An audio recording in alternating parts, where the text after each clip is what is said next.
नमस्कार, सालू Dubey official channel पर आप सभी का बहुत बहुत स्वागत है। आज हम बात करने वाले हैं मायावी राहु देव के बारे में। जी हाँ, 23 नवंबर से आएगा मायावी राहु का तूफान मकर राशि फर्श से अर्श तक पहुंचने का समय।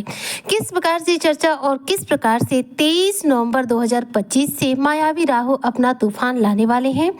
इस तूफान का आप मकर राशि के जातकों के जीवन पर क्या प्रभाव पड़ेगा, किन क्षेत्रों में कामयाबी मिलेगी, साथ ही किन क्षेत्रों में आपको इस दौरान सावधानी बरतनी बहुत ज़्यादा जरूरी रहेगी।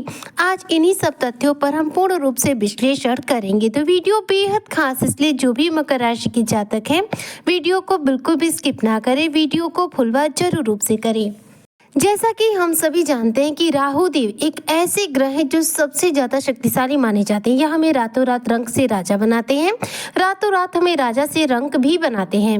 राहु हमें रातों रात फर्श से अर्श पर लेकर जाते हैं और रातों रात हमें अर्श से फर्श पर भी लेकर आते हैं।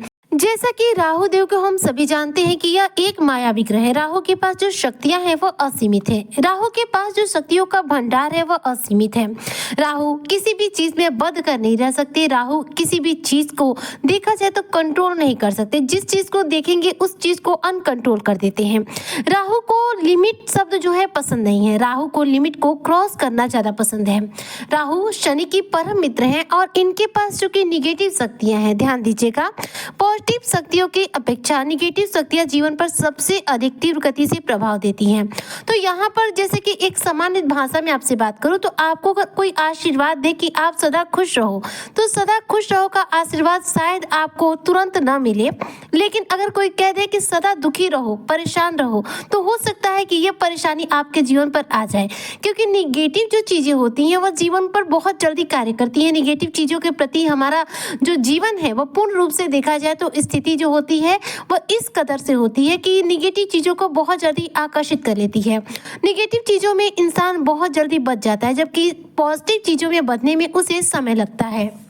अब राहु देव जो है वह एक मायावी ग्रह है जो कि 18 मई सन 2025 के वो तारीख थी जिस दिन यह मकर राशि के द्वितीय भाव में गोचर किए थे। द्वितीय भाव में जब से इनका गोचर हुआ तब से ये देव गुरु बृहस्पति की गिरफ्त में थे, क्योंकि गुरु के नक्षत्र पूर्वा भाद्रपद नक्षत्र में थे। अब गुरु के नक्षत्र में होने की वजह से देखा जाए तो राहु पर पूर्ण रूप से देव गुरु बृहस्पति का काबू था, जिसकी वजह से राहु जो है अपने निगेटिव प्रभाव नहीं दे पा रहे थे।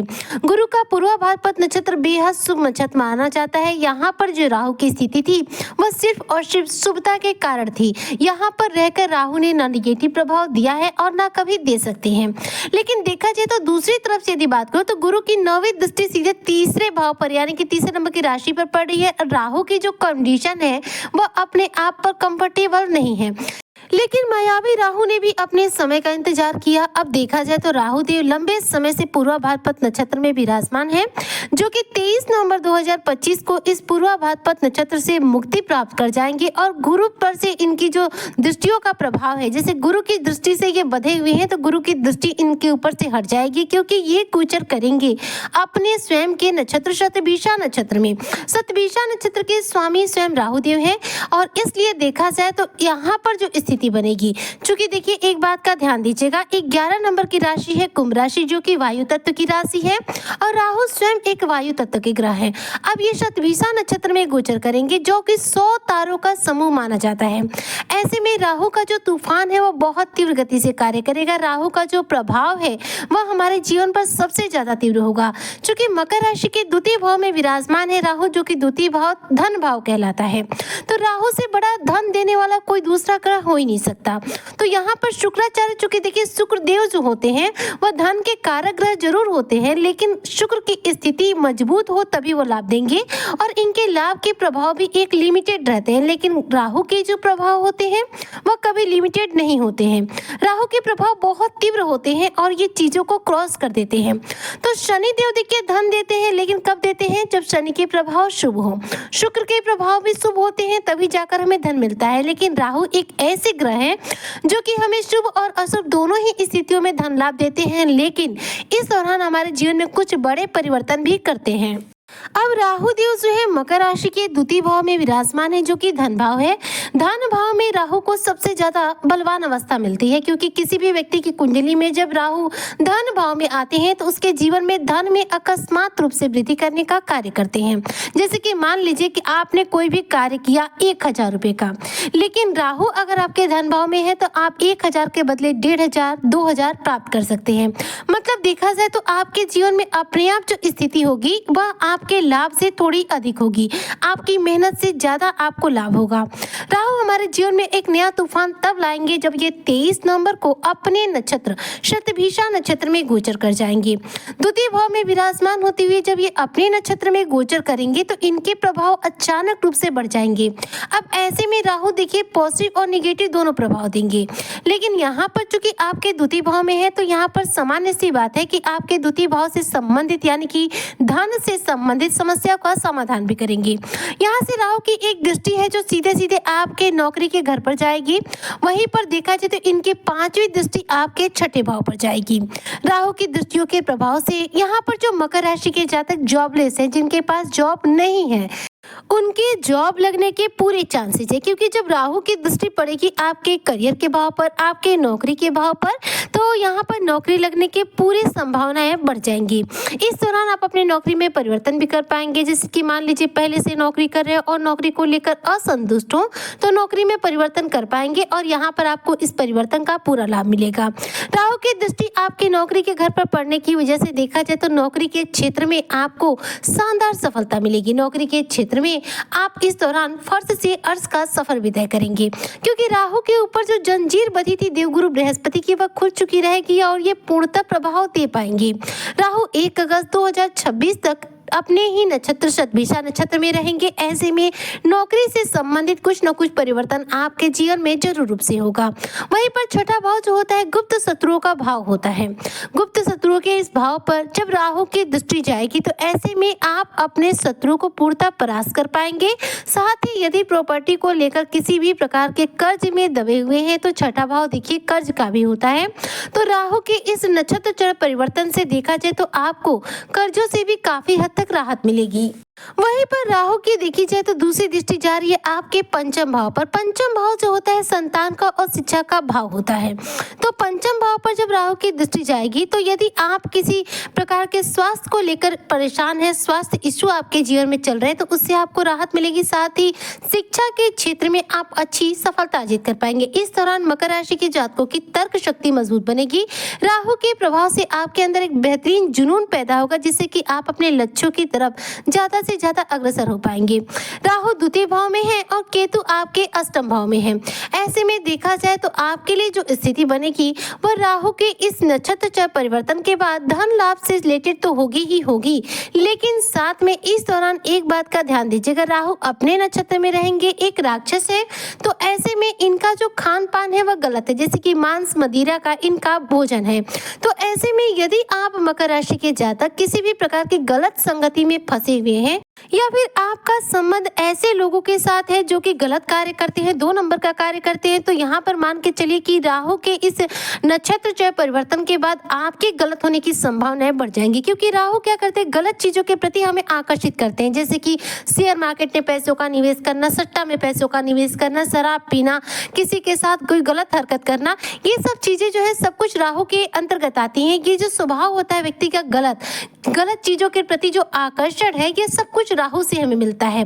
तो राहु यहाँ पर जब आपके लिए देखा जाए शतभिषा नक्षत्र में आ जाएंगे तो आपको गलत चीजों के प्रति खींचेंगे। तो यहाँ पर मकर राशि के वही जातक देखा जाए तो गलत रास्ते पर चल सकते हैं, चाहे आपको शराब की लत लग जाए, चाहे आप ड्रग्स का शिकार हो जाए, या फिर किसी गलत रास्ते पर भटक कर आप अपने जीवन में अपना करियर बना लें। तो इस तरह की स्थिति तभी होगी जब आपकी संगति गलत रहेगी, क्योंकि संगति यदि गलत रही तो राहु इस दौरान आपको अट्रैक्टिव इन्हीं चीजों के प्रति करेंगे और आपको गलत बना सकते हैं। तो सबसे पहले अपनी संगति पर ध्यान दीजिए कि आपकी संगति गलत लोगों के साथ न हो, ताकि आपका किसी भी प्रकार से गलत चीजों के साथ कोई रिश्ता नाता ना जुड़ पाए और ना आप गलत रास्ते पर जा पाए। हालांकि राहु का ये नक्षत्र चय परिवर्तन देखा जाए तो आपके जीवन में धन से संबंधित समस्याओं का समाधान करेगा, लेकिन पारिवारिक जीवन में थोड़ा सा मतभेद की स्थितियों का निर्माण भी करेगा, क्योंकि द्वितीय भाव जो होता है कुटुंब का भाव भी होता है, और कुटुंब के भाव पर जब राहु रहेंगे अपने नक्षत्र में तो कुटुंब में कुछ ऐसी परिस्थितियां बना सकते हैं जिससे कि आपस में मनमुटाव हो या आपस में किसी बात की गलतफहमी की वजह से अनबन हो जाए। तो इस तरह की स्थिति आपको फेस करनी पड़ सकती है। इसलिए इस बात का ध्यान दीजिएगा कि राहु अपने नक्षत्र में रहेंगे तो पारिवारिक जीवन में कलेश देंगे, इसलिए अपनी वाणी पर जितना हो सके संयम रखिएगा। घर परिवार में किसी से वाद विवाद करने से बचिएगा, और इस दौरान एक बात का ध्यान दीजिएगा, घर परिवार में जितना हो सके आपको धैर्य के साथ काम लेना है। पारिवारिक जीवन में किसी भी प्रकार की मतभेद की स्थितियों का निर्माण नहीं होने देना है, वरना यहाँ पर आपके पारिवारिक जीवन में कलेश हो सकता है, क्योंकि राहु आपके कुटुंब के भाव में रहेंगे। तो राहु अब अपने नक्षत्र में रहेंगे तो प्रभाव निगेटिव और पॉजिटिव दोनों देंगे, इसलिए आपको यहाँ पर अपने स्वभाव पर भी कंट्रोल करना है और राहु से जुड़े उपाय करने हैं, ताकि राहु सिर्फ और सिर्फ आपको शुभ प्रभाव दे, आपको नेगेटिव प्रभाव ना दे सके। देखिए, राहु एक मायावी ग्रह है और राहु को बलवान करने के लिए सबसे अच्छा उपाय होता है कि शिव जी की पूजा आराधना करना। जी हाँ, रोजाना यदि आप शिवलिंग पर जल अभिषेक करते हैं तो राहु से रिलेटेड किसी भी प्रकार का दोष आपके जीवन पर नहीं पड़ता है। राहु आपको नेगेटिव प्रभाव नहीं देते हैं। और साथ में एक बात का ध्यान दीजिएगा, शिव जी पर जल अर्पित करने के साथ साथ शिव जी पर थोड़े से काले तिल अर्पित करें। इससे आपके जीवन में कोई परेशानी होगी, कोई बाधा होगी या राहु से रिलेटेड कोई दशा महादशा होगी तो उससे भी आपको छुटकारा मिलेगा। राहु शिव भक्त है, इसलिए शिव जी की जो पूजा आराधना करते हैं और रेगुलर बेसिस पर जो शिवलिंग पर जल अर्पित करते हैं, उन पर राहु का जो नेगेटिव प्रभाव है वह कार्य नहीं करता है और सिर्फ राहु के जो पॉजिटिव प्रभाव होते हैं वह कार्य करते हैं। तो ये उपाय आपको करना है, रेगुलर बेसिस पर शिव जी को जल अर्पित करना, शिव जी पर काले तिल अर्पित करना। इसके अलावा घर में साफ सफाई ज्यादा रखें। घर में कोई भी शौचालय वगैरह हो तो बिल्कुल भी गंदा ना रखें, क्योंकि राहु की निगेटिविटी हमारे घर के शौचालय से पनपती है। तो घर के शौचालय एकदम साफ सुथरे रखें और हो सके तो आप राहु के बीज मंत्र ओम रांग राहवे नमः, इस मंत्र का रोजाना कम से कम 1 माला जाप करें। यदि आप ऐसा करते हैं तो आपकी कुंडली में राहु तीव्र गति से बलवान होंगे, और राहु जब बलवान होंगे तो आपको रंक से राजा बना देंगे, फर्श से अर्श तक लेकर चले जाएंगे। उम्मीद करती हूँ कि जो भी मकर राशि के जातक है 23 नवंबर से राहु के इस तूफान का पूरा लाभ उठाएंगे। मायावी राहु सतभिषा नक्षत्र में गोचर करके मकर राशि के जातकों को धनवान बनाएंगे, मालामाल बनाएंगे, फर्श से अर्श पर लेकर जाएंगे। इसी कामना के साथ में आज की वीडियो को यहीं पकड़ती हूँ समाप्त। मिलती हूँ नेक्स्ट वीडियो में, तब तक के लिए जय हिंद, जय भारत।